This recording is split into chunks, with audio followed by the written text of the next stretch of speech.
যারা যাকাত না দিবে তাদের উপায় কি? এই আয়াত সম্পর্কে ছোট্ট একটু কথা বলে 3-4 মিনিটে শেষ করছি।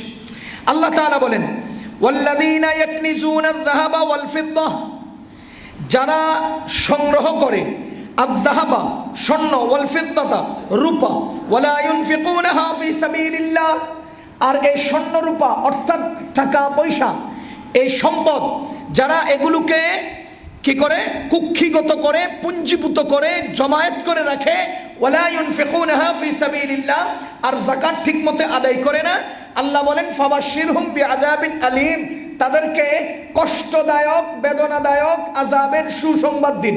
আচ্ছা আপনারা বলেন তো, সুসংবাদ কি আযাবের হয়? সুসংবাদ কিসের হয়? তোমারে 10 টাকা পুরস্কার দিব, এটাও সুসংবাদ। তোমাদেরকে 50,000 রাকাতের সওয়াব দেওয়া হবে, এটা হলো সুসংবাদ। হেগে বিআযাবিন আলীম ফাবাশশিরহুম, তাদেরকে সুসংবাদ দিন আযাবের। আযাবের সুসংবাদ কিভাবে হয়? কয় না, সুসংবাদ শুনাইয়া হে করে একটু লাড়াচাড়া দেওয়াইছি, ফাবাশশিরহুম, তাদেরকে সুসংবাদ দিন। এরা মনে করছে যে কি জানি সুসংবাদ, বিআযাবিন আলীম, ফিডানি সুসংবাদ। আগে নাড়াচাড়া দিয়া মনোযোগ আকর্ষণ করছেন আল্লাহ, কইরা হের পরে কয়লা আযাবুল আলীম, কষ্টদায়ক আযাবের সুসংবাদ।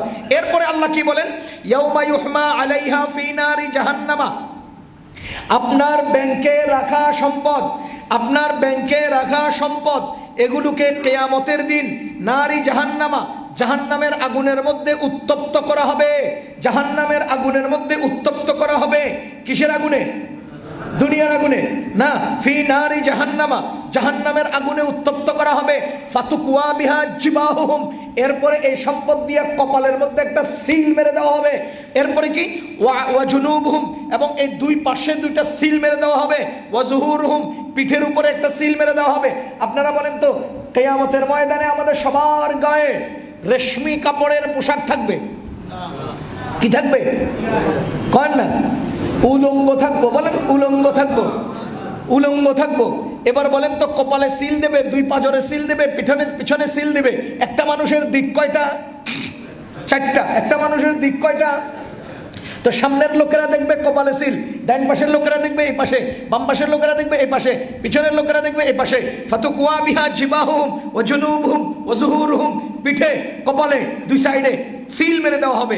এরপরে কি হাযা মা কানাসতুম লিআনফুসিকুম, এরপরে বলা হবে এই যে জাহান্নামের আগুন দিয়ে উত্তপ্ত তোমার সম্পত্তিগুলো দিয়ে যে সিল মারা হয়েছে, এটা তুমি তোমার ওই নিজের জন্য রেখে দেওয়া সম্পদগুলো, ফাযুকু মা কুনতুম তাকনিজুন, তুমি যে গ্রহণ করে রেখেছিলা, এখন তুমি সেটার স্বাদ আস্বাদন করো, এখন তুমি সেটার স্বাদ আস্বাদন করো, এখন তুমি সেটার স্বাদ আস্বাদন করো।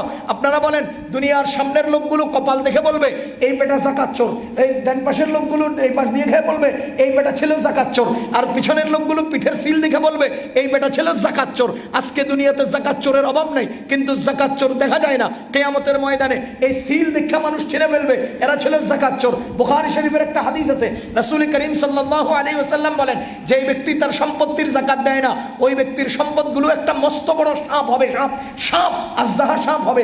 এই সাপটা পায়ের দিক থেকে তারা পেঁচানো শুরু করবে, এইভাবে পেঁচাইয়া পেঁচাইয়া ঘরের এদিক দিয়ে আইসা কপালের এখান দিয়ে এসে সামনে এইভাবে মুখটাকে সামনে নিয়ে তার কপাল বরাবর দংশন করবে আর বলবে আনা কানজুকা ওয়া আনা মালুকা, আমি তোমার সম্পদ, আমি তোমার সম্পদ, আমি তোমার সম্পদ, যেটা তুমি তোমার জন্য করেছিলে, জমা করেছিলে। ও মুসলমান বলেন তো, রাত্রেবেলা ঘুমাচ্ছেন, হঠাৎ একটা সাপ যদি গায়ের লগে লাগে কেমন লাগবে? এত বড় একটা সাপ যদি পুরো গায়ে পেঁচায় ফেলে কেমন লাগবে?